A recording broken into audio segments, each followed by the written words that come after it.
We need heroes, and you're it. Yes, and with that, I am the lore keeper. That was CG, and welcome to Hyperborean Radio, you dirty, heroic heathens, you. Whether you like it or not, absolutely no pressure, but everything is counting on you. Well, we often do say we are in the heroic age. So, we're back from our excursion out into the woods. Place. Yes, out into the woods with our survival experience and so on and so forth. It was fantastic. If you want to see what happened, join us on Patreon. We're going to post it all over there. Lessons learned, things that we did. All that stuff. The pictures that we remembered to take. Oh, yeah, we're not the bestest at that, especially when we're trying to be off-grid. Right. And, if you like what it is that we do, you can support us by following us on Patreon. Let me see. We have the Teesprings. You can donate there. You can also donate directly to hyperboreanradio@gmail.com on PayPal. And I think that's it. Something about books. Oh, you can go to Buy Me a Coffee, where you can buy us a book. Right, for research, because we actually do a lot of research. Yes, we do. Granted, we might buy a coffee with it instead, but hey, you already understand that because you guys are smart enough to listen to us on our podcast. Yes. So anyways, yes, heroes or supermen, same thing. Not to be confused with supermen, which are heroes. That's the topic of the day. And what part is it that you play in that? What are heroes? And a lot of people will say, especially the people that they're beaten down. Quite frankly, they're beaten down. And they will say things like, heroes are dead. There's no such thing as heroes. See, there are heroes. There's very few of them in the real world right now, but they do exist, and they exist in little ways. They're carrying the candles rather than the torches or the beacons, but they're still there. We have the fictional and historical characters, and they serve a role. We're going to get into that. Part of what made me think of why this was so important is not only the fact that our people are so beaten down right now and just kind of this heroic spirit that has existed in us for so long, the one that makes us travel the seven seas, the one that makes us climb the mountains, the one that makes us fight the dragon. It's kind of at a whimper right now. Right. But it's also, if you look at our mythology, if you look at our culture, these heroes are always the backbones, the sort of mythic everything. It's in everything, whether it's Hercules, whether it's Daniel Boone, whether it's frickin' Captain America. These are important, and we need them because they remind us of what we can be. Right. Well, and that's the entire purpose of the hero, is to inspire people to be more than what they are. It's like the little boy that once, when he was little, he wanted to be like Dad. He didn't want to be Dad. He wanted to be like Dad. Or he wanted to be like Babe Ruth as he's out there swinging. And it comes down to play, too. Play is actually involved in this. It is not a silly thing. It is a survival skill. Well, it is fundamental, actually, to our very being. Well, we brought this up before. Like some of the oldest idols, quote unquote, are action figures. Yes. Or like the kid that dresses up as the cowboy. He's got the 6-shooters and he's going to go to the OK Corral. Or he's the knight in the forest with a stick fighting the dragon and saving the damsel in distress. Right. These are ingrained in us. I mean, there's even people that have complained, I can't get my young son to stop waving the stick around. What do I do? Right. What do I do? And that's actually legitimately where I was going to go with it, is the way that the little boys, the little girls play. It's becoming the hero, whether it's the hero of the kitchen. I'm going to say with little girls, although some chefs, they'll play two different versions of the same game, I guess, because some little boys pretend to be cooks, but usually the boys will be cooking for be like the cookie. Yeah, the cookie, or like the person that cooks the great meal for the kings of old. Right, on the battlefield, so on and so forth, where the little girls usually playing cooking. They're practicing to be a mom. And that's one of the issues. Most of the people in the audience are going to be old enough, I'd imagine. Although, I don't know, there might be some people listening with their young children. But most people, when they was growing up, currently, if they're younger, which according to our our analytics are younger, 23 to 27, I think it said. Yeah. They grew up hearing, don't wave the stick around, don't point the gun at anybody, stop running around, what are you doing, come in, play the video game. That is killing that heroic spirit. It was an attempt to kill the hero within the child. Well, and that's the thing is with whether it's conscious or not, we've discussed this many times, it doesn't take a grand conspiracy. And most of it is done through the best of intentions. Well, it's like there's actually a higher percentage of our people that are left-handed. Mm-hmm. Like myself, we've seen some evidence that I actually was left-handed, but I was raised with the cultural norm of being right-handed. So I end up being right-handed, but we've seen firsthand, I actually learn things faster with my left. Yes. It's the same thing. It's not done out of malice. It's done out of, well, I don't want him to be concerned. Different. Well, yeah, it's this desire to, I don't want them to be different. I don't want them to be ostracized. You know, the same logic that ends up with the tips of penises cut off. Yeah. I don't want him to be different. So I'll cut 3 inches off from the end of his penis when he's a baby. They call it circumcision. Yes. Everybody else is like, 3 inches, what? It's a joke. It's a joke, people. Yes, remember to laugh. The heroes always knew when to laugh. Oh, yeah, especially in the face of danger or sorrow. Yeah, our heroes are under attack, and that's what the gods are. They're heroes. They're things to look up to, aspire to. There's warnings that go with them, much like the modern-day hero. Like, be like Wolverine, but be careful of the temper. Or preferably Logan, not Wolverine, but be like Logan, but beware there's a temper that goes with that, and that causes issues. Be like, I don't know, this superhero or that superhero, but beware there are issues that come with that. And then there's historic figures too, and there's warnings that come with them as well, like Daniel Boone, Davy Crockett. They were real people, but they're heroes. But there's warnings that come along with them because this personality type has a tendency to also display these things, these traits in this other way. So be careful of that.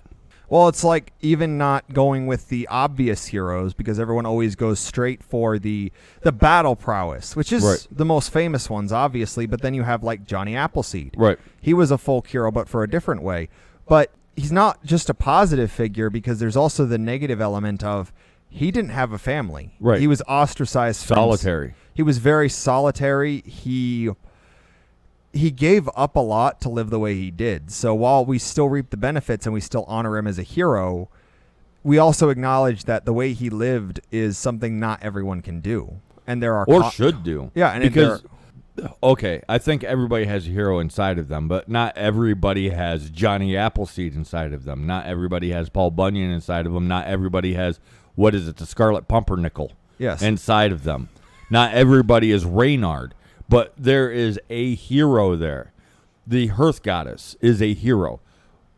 She is more than just a burning flame. She is the comfort of the home. That is a hero type of its own. I mean, think about, let me see, I can't remember the name of the tales, but it's more modern, but you have the group of heroes, they go out and they adventure and they slay all the dragons and then they come back to the tavern, to the inn, and they eat their potatoes.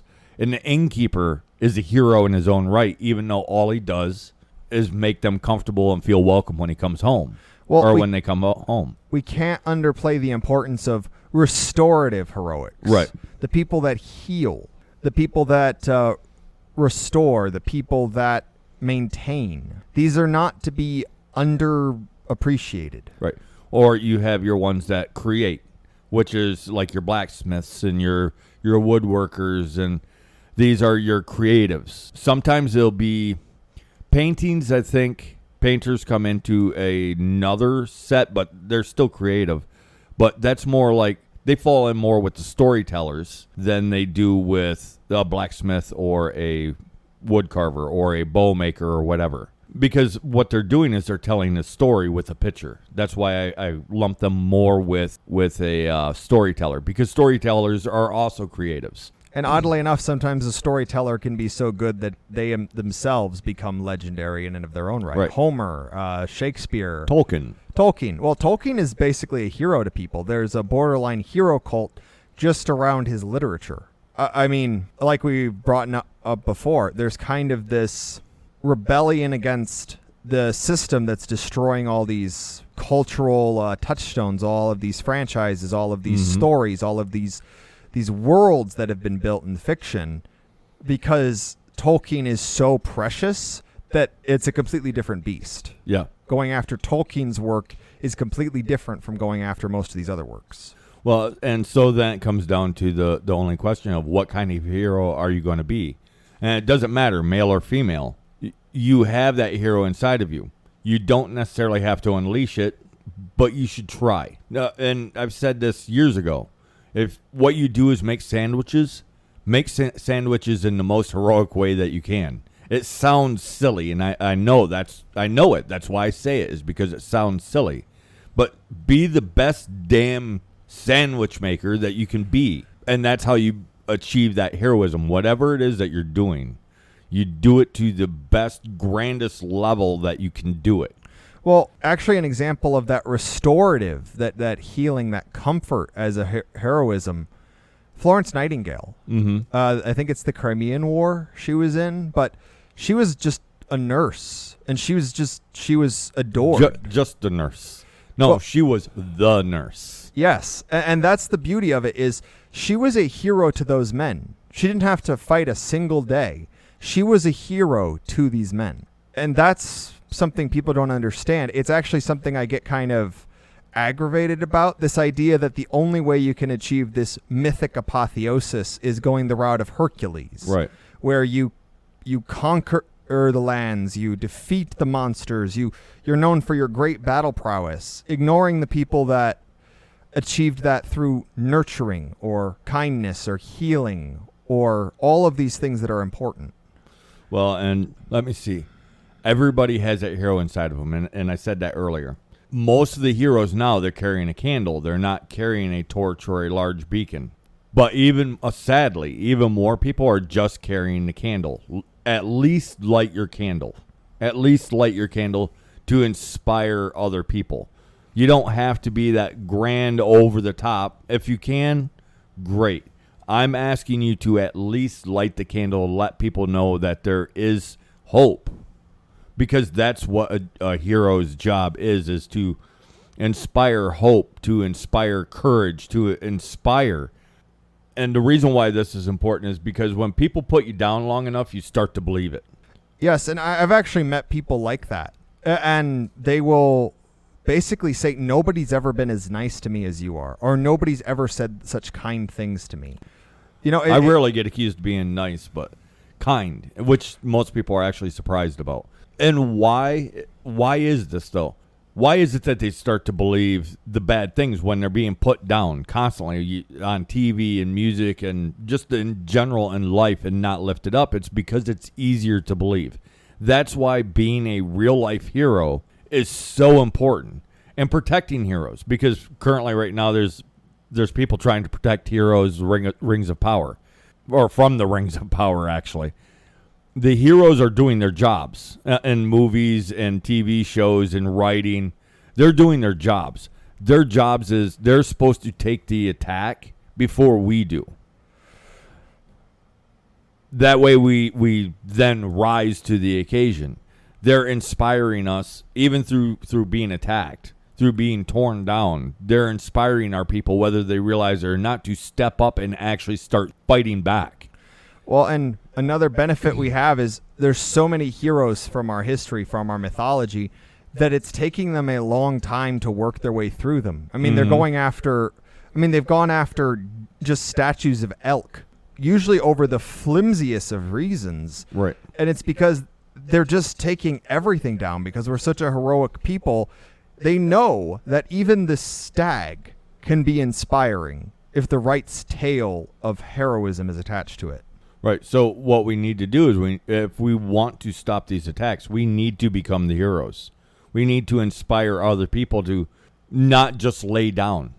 If you're told enough times that you're weak, you begin to believe that you're weak because it's unfortunately it's just the way that it is. It's the easier thing to believe that you're weak rather than strong. Well, and the thing about heroes is they teach you that you can save yourself. And that is the crux of it, is whatever we say, whatever people hear us say, all we can do is hopefully show them they can help themselves. We can't save anybody. It's the sad truth is people often say you can't save everybody.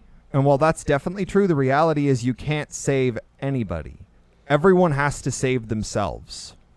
Because, like, let's say someone's falling. Doesn't mean that you can't lend a hand, but you can't actually save them.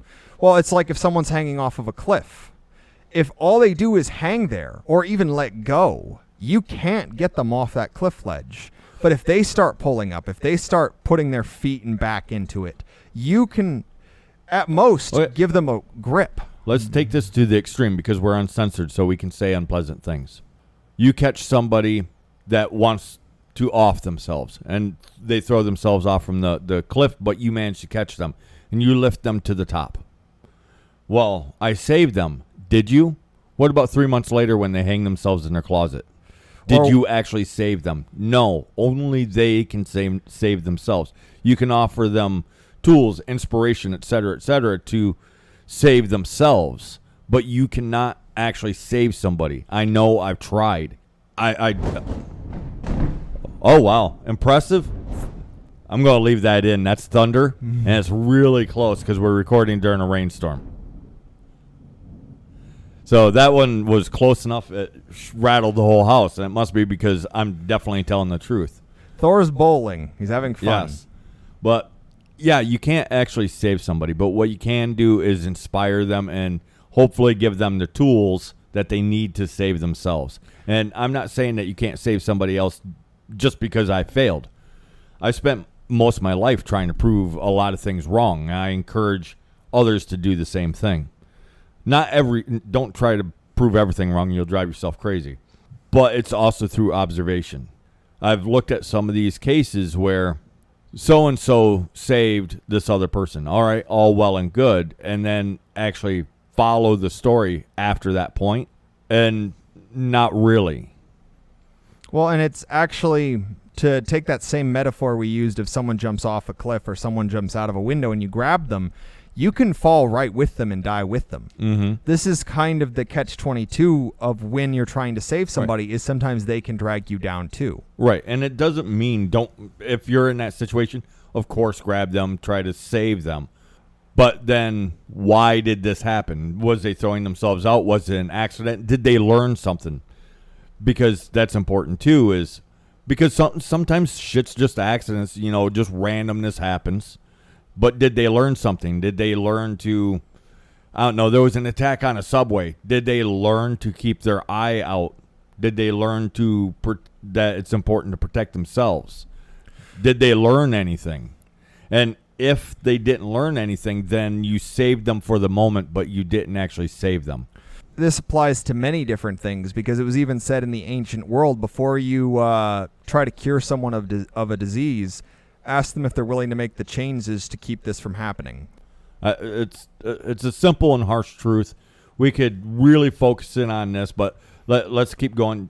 I hope that you guys argue with us on this point, because then that means that there's a little hero inside of you screaming to be let out. Yes, you can save people. It's great. Argue with the point that we just made. Even though I just said all that, I still try every day. Yes, I can't help but try to save people. I can't help it. I have to. It's who I am. Which is actually why the podcast, actually. I'm trying to save as many of our people as I can, and the only way to save people is to inspire them. Well, this is our little lights. Yes. This is our beacon. This is us trying to help other people. And some people reject it. Other people realize what it is. They realize what it is, that it's a call. It's a calling. Raise yourself up to be the hero that you was born to be. The need to have a hero. Because I grew up, I didn't really have heroes. Mm-hmm. I grew up a fairly jaded individual.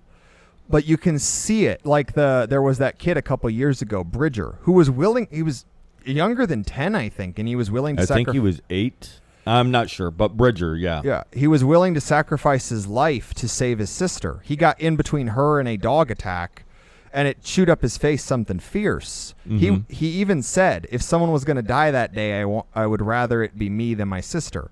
This is a child, and he even said when they were, carting him away to get, Oh, yeah, and then he ups the ante, and he tries to save the dog, too. because he knows it wasn't the dog's fault. Yeah, the dog was being a dog. A guard dog. And the other thing is something that a lot of people don't really realize is that kid was a massive fan of heroes. Yes. Like, he was a massive fan of Captain America. The people that heard about his story actually kind of poked the actor for Captain America until he actually sent him a shield and he sent him a video call message saying, bravo.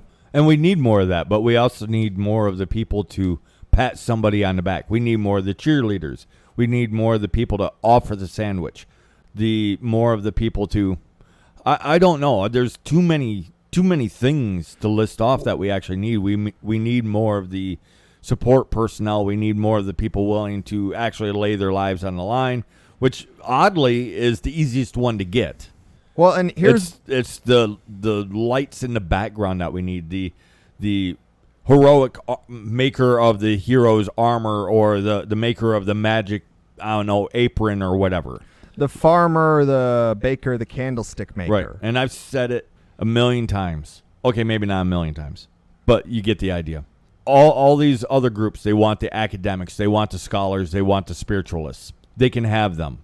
Who I want is the dirt of the earth. I want the people that actually do things. I want the people that make the sandwiches. I want the people that make the aprons. I want the people that feed the chickens. I want the people that's not afraid to actually do things rather than sit around and think about doing things. Well, and that's one thing you learn when you're out in the woods. There is no sitting on your ass and contemplating the mysteries of the universe when there's food to be caught, there's food to be cooked, there's houses to be maintained, Fires to be built. there is the reality of existence.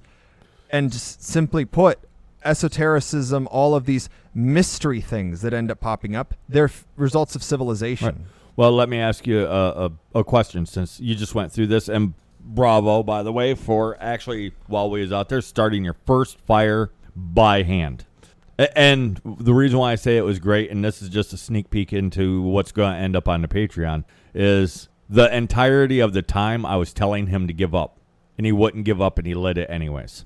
So, yay, hero of the day. But did knowing how the fire starts, like the chemical reactions, it's friction. Friction causes heat. Heat causes the atoms to speed up, and then that causes the fire.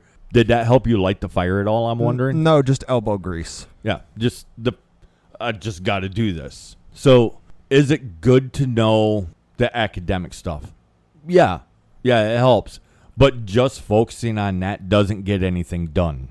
Well, and the thing is, I've actually brought this up before, is even the gods, which, yes, the heroes and the gods are not exactly the same thing, but they're supposed to be part of our everyday life. Othin's not sitting on a cloud doing nothing. No, he comes here, he does stuff. Thor, Hercules, the gods, there are heroes. They're things to aspire to learn from. So the kind of excitement people have for Marvel Thor, imagine if our kids had that same excitement for actual Thor. Or, what if, like we've brought this up before too, like Santa Claus, every time it's around Christmas, every fat white guy with a beard is automatically Santa Claus. What if every redheaded, bearded guy with a hammer was automatically Thor? Fortunately, people are still having children. It's slow, and I like to think our particular circles are going to have lots of children. Regardless of what you do, regardless of your intention, your children at some point will want to grow up to be like you. So if you spend all of your time on the computer and your kids see you spending all of your time on the computer, guess what they're going to do? They see you on the cell phone all the time. Guess what they're going to do? We have a friend, he has children. And there's times where we can't talk for days at a time. He has kids. He spends time with his kids when his kids are up and moving around and doing stuff, rather than talking to us online. He talks to us when he can. Would we like to talk to him more? Yes. But he's doing the right thing by focusing on his family, on his children. Well, we've told this to literally everyone. Family comes first. I mean, if you disappear for 1 month, we kind of like to make sure, you didn't die in a car crash or something. But family comes first. Your kid's football game, your daughter's piano recital, your wife and you's anniversary, a vacation to, I don't know, Niagara Falls. Do people still do that? I'm guessing some people do. And then there's other things too, like with yes, we're talking about heroes. I almost got off topic. And it doesn't matter. Okay. Which hero is more important, the historic hero or the fictional hero? The reality of it is, it doesn't matter. They are both equally as important. Well, and honestly, it depends on really yourself. Mm-hmm. Because, what hero do you need to want to grow up to? Or what do the heroes need to experience for you to realize? Because this is the other half of the heroes. It's not just showing you what you can become. It's what you can overcome. Yes. Like one of the most popular heroes in our circles actually has nothing to do with our culture. I mean, he's based off our lore, but he's actually created by the Japanese. And that's Guts from Berserk. Oh, the number of people I have met, and the specific reasoning is Guts suffers his entire life. He is betrayed. He grows up just horrible. Well, and betrayal is something we all know. Everybody has been betrayed. Can you overcome that sense of betrayal? And that is Guts' storyline. He constantly overcomes. He is strong, but he is someone who has suffered.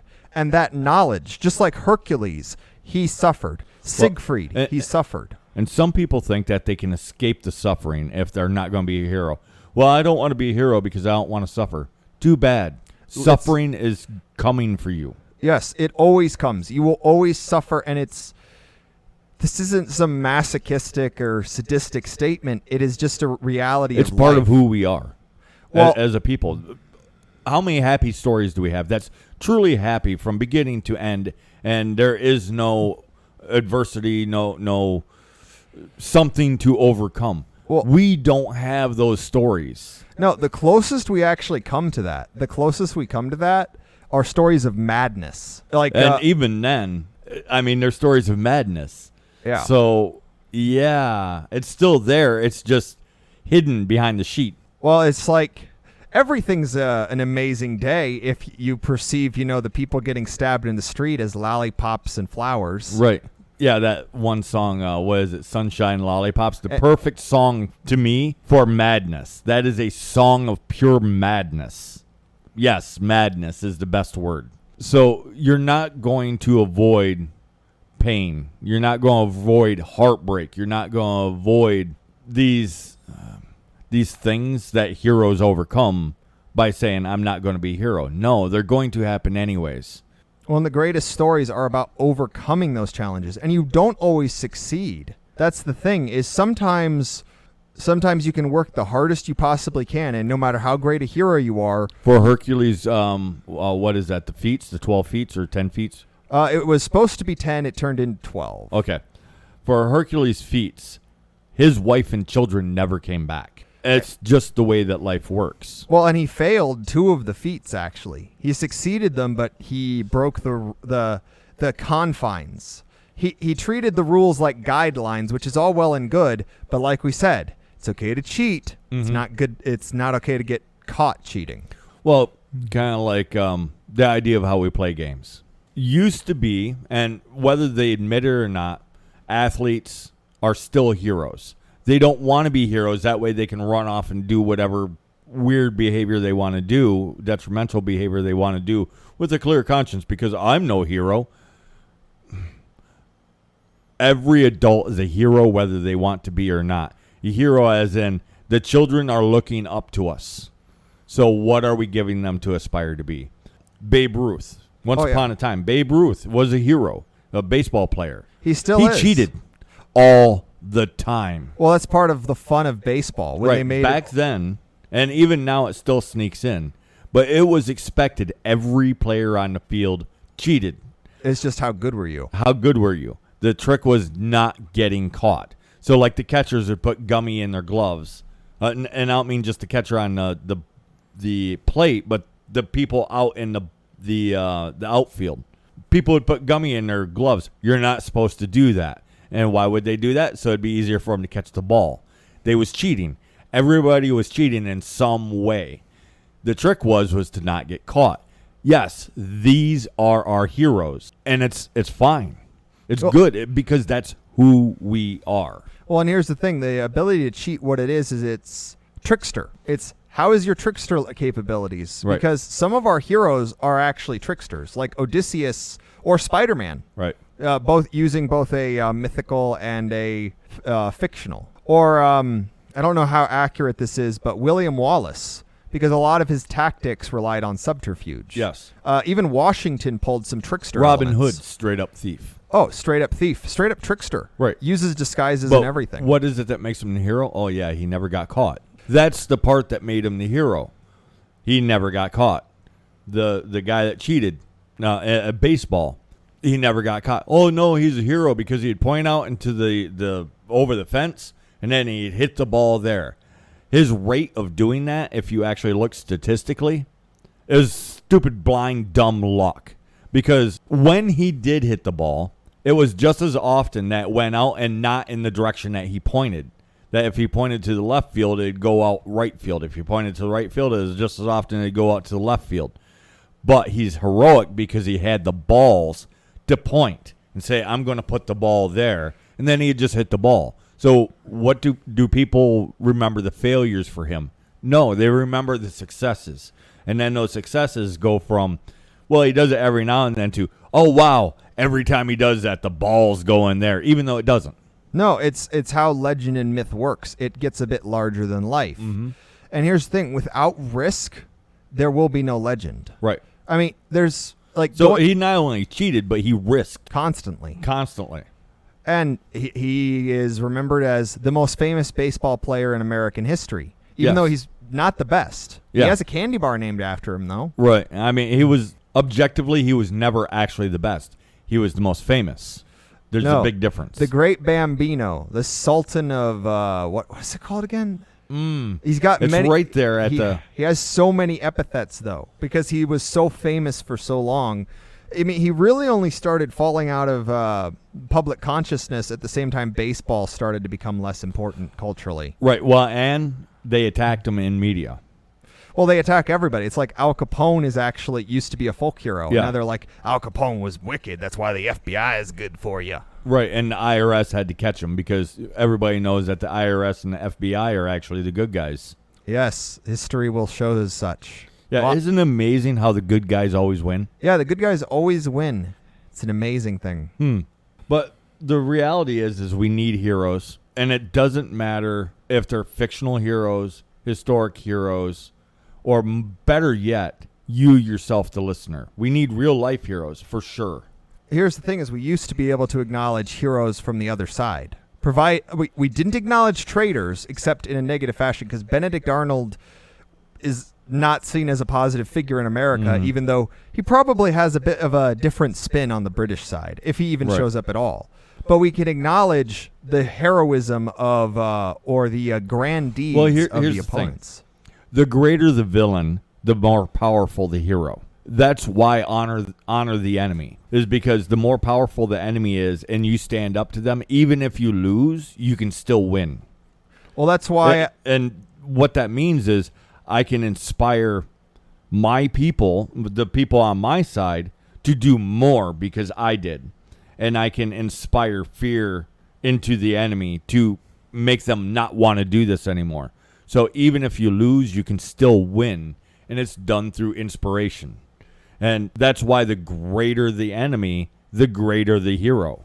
Even if the hero loses, it doesn't matter because he had the intestinal fortitude to stand up against such an overwhelming power. Well, and it's interesting because long-term history can actually end up making heroes out of what some people at the time would have considered villains, like Napoleon. Napoleon has a massive fan base. Same with Julius Caesar. Mm-hmm. But they did, from the perspective of their enemies at least, extremely negative things. Yes. So heroism is heroism, and eventually, basically, history, legend, and myth decides who sticks around and who just didn't make the cut. What we're talking about explains why society is attacking the heroes, our historic figures, Our fictional figures. Shit, just mom and dad. Oh, yeah. Your mom, your dad, your grandma, your grandpa. Because, like, my grandpa's a Marine. I was taught from a young age by society my grandpa's an evil racist. My grandpa's awesome. I love my grandpa. You have, even He-Man's not safe. I don't even know what the frick that was. You can see them destroying the superheroes. You can see them starting to destroy, the pulp fiction heroes. You can see them destroying the historical heroes, the mythic heroes. And it's not deconstruction. It's, as we've pointed out, it's not deconstructing these things. It's just shitting all over them. Well, and the reason that they do that is because, okay, our people are the Hyperborean race, species, people, is a heroic people. We are driven by heroics and nobility. These are the things that get us up in the morning and make us dare to be daring.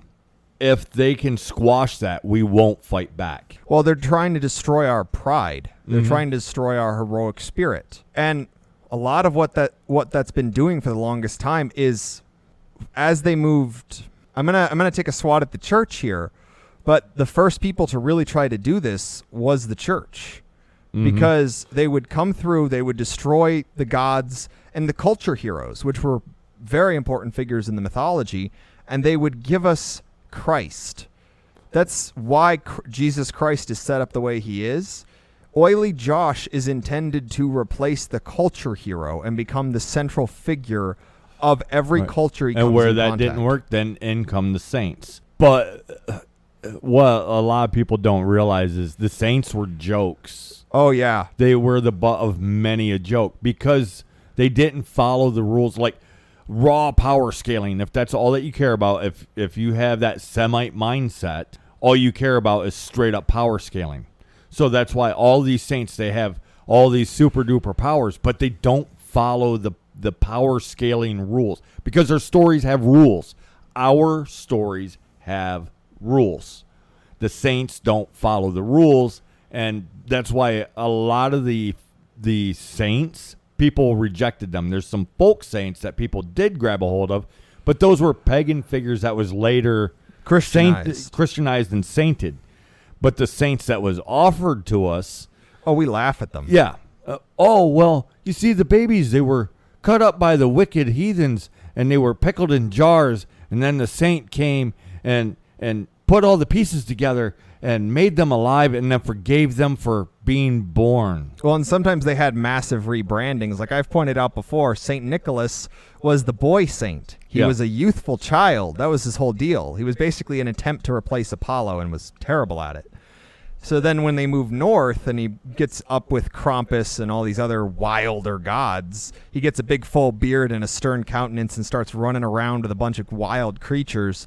Nobody gives a shit about his hagiographies. I've never seen anybody care about that. Yeah. But you talk about... And you can see how the saints have been written and rewritten and drastically. Not like our gods who their story continues.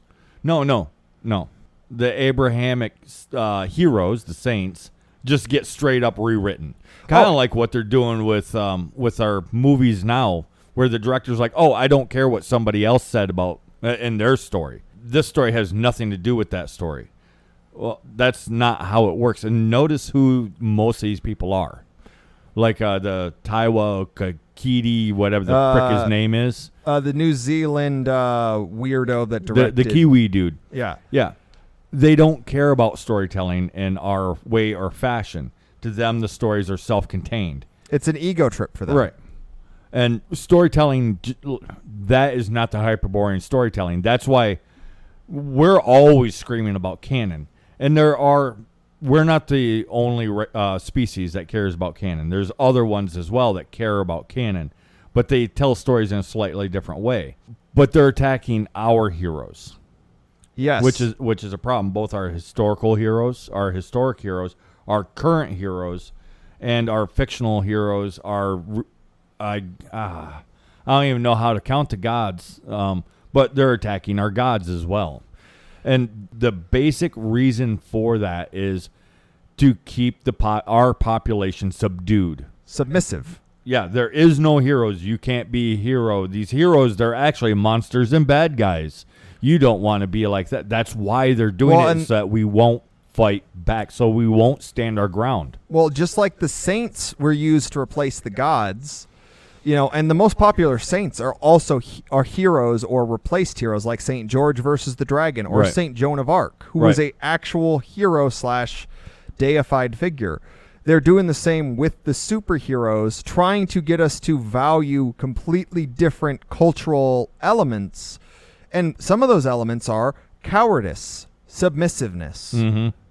That's why, that's why almost every superhero they're pushing now is either a very poorly written. Oh, what's that one line that is, we bumped across it in a YouTube video, and it goes back decades. Let the past die, kill it if you must. Or some variation on it, yeah. It's been showing up for decades. They want you to forget about the heroes. They want you to forget about every sacrifice that got you where you are. Every blood, sweat, tear, every wailing mother, every slaughtered family, every mistake that was made, and every great conquest that was made. They want all of that forgotten because all of that inspires. Well, we're an ancient race, and they're trying to convince us that we're the youngest. Yes. Far more evidence to show that we are the most ancient surviving race than there is to show that we're the youngest. Inadvertently, science is starting to get on board where they're starting to actually make the arguments that Hyperboreans are the Neanderthals. We are no Cro-Magnon, none of this other crap that's been pushed, but that we are the Neanderthal.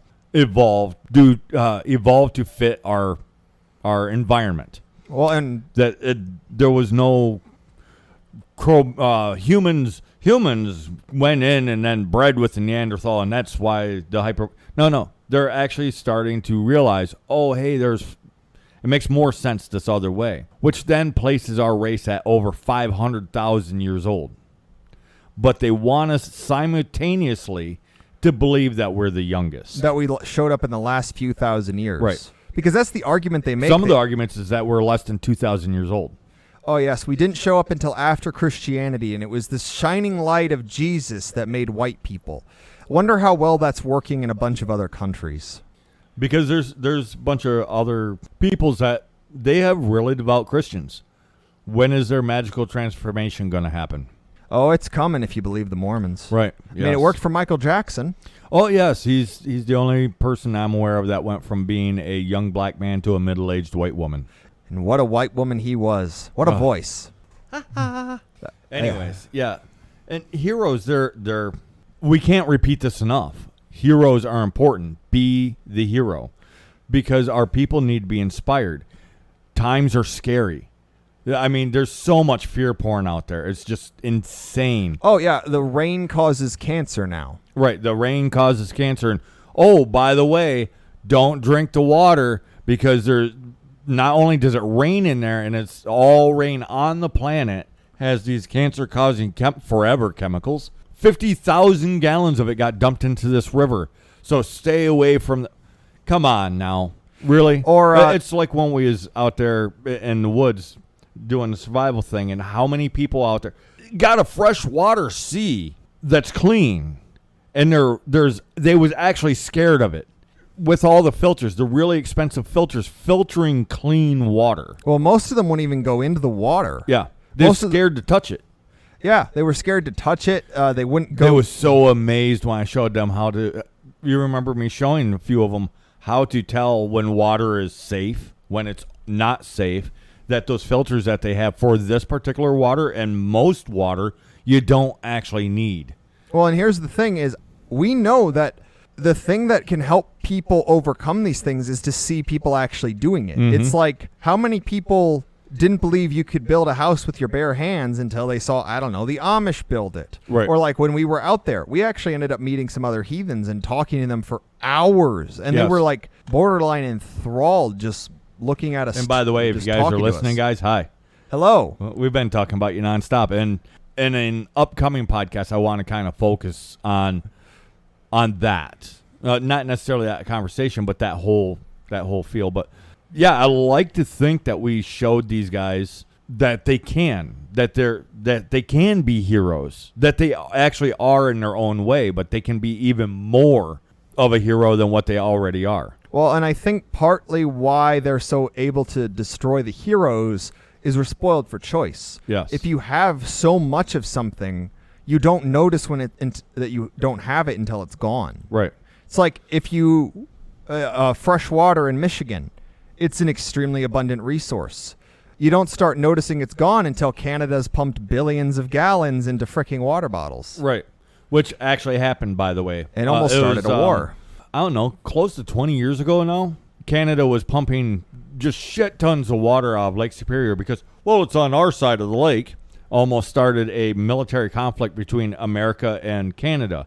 And what they was doing was bottling the water and shipping it overseas. Well, and here's the thing. This is where intent comes in. Because the same action can be cowardly and it can be heroic depending on intent. Yes. Intent matters. It really does. There's so much. Here's the problem with this podcast. We're spoiled for choice. Well, it's like I just said that. There's so many heroes. Yeah. Well, and so many different ways to go about this particular conversation.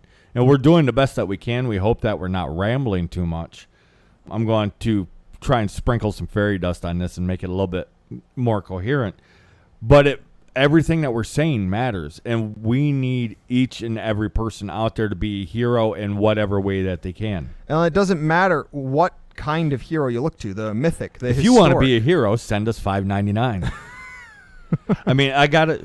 We want to grow, and unfortunately, it does take money to grow. So take that swipe, and then point out it is a swipe because that is a common thing that's done.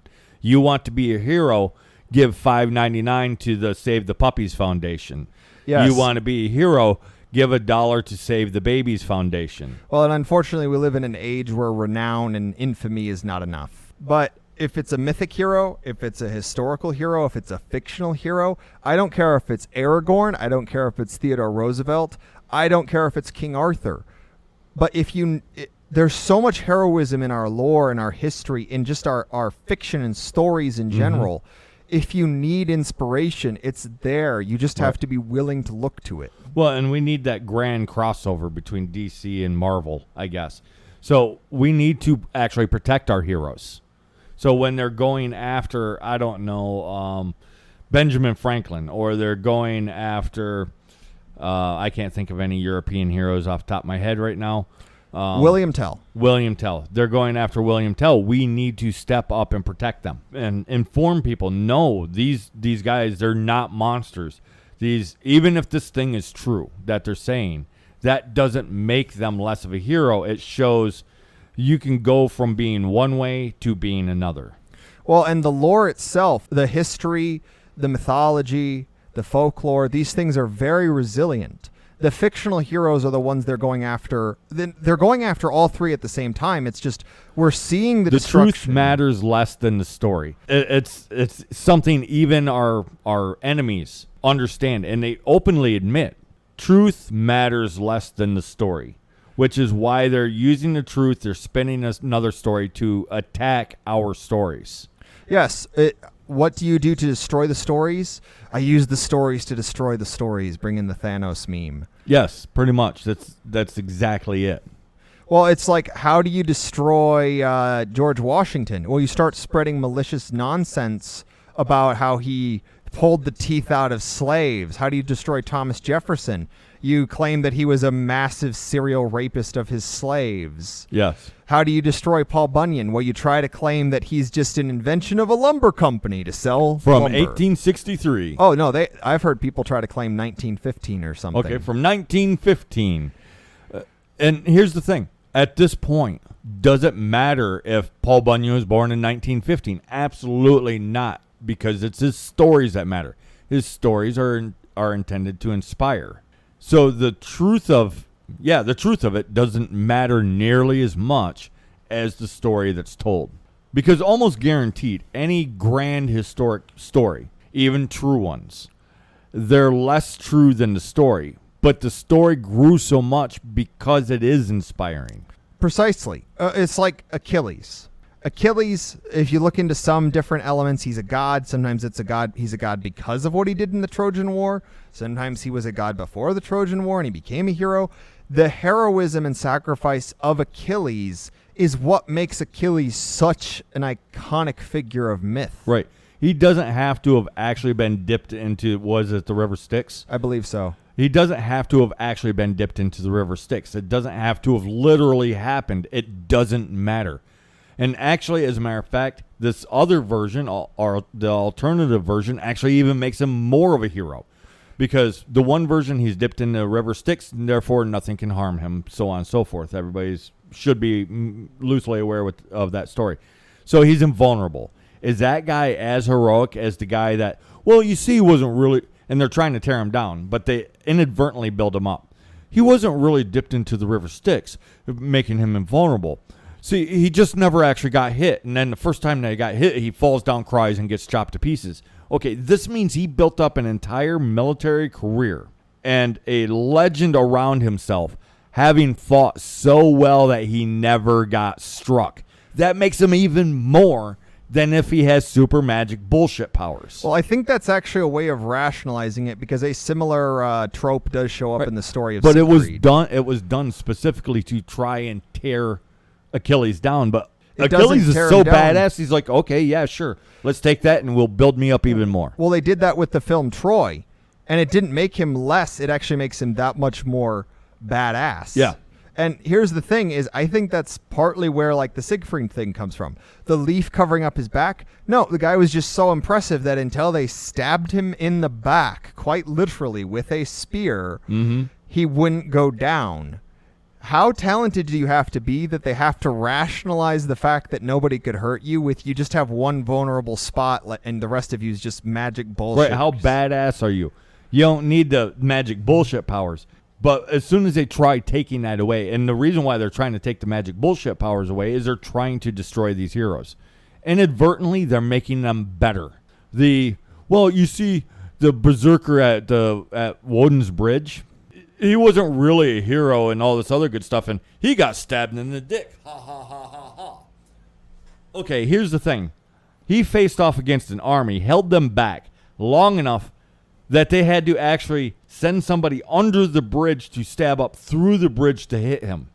That's an even more grand story than, it's more grand. It makes him more badass. There's no he got stabbed in the dick. Think about it. It's an army. Why couldn't they just steamroll the one guy? Well, and they had to resort to trickery. Well, it's like Cuchulainn or the Alamo or Thermopylae.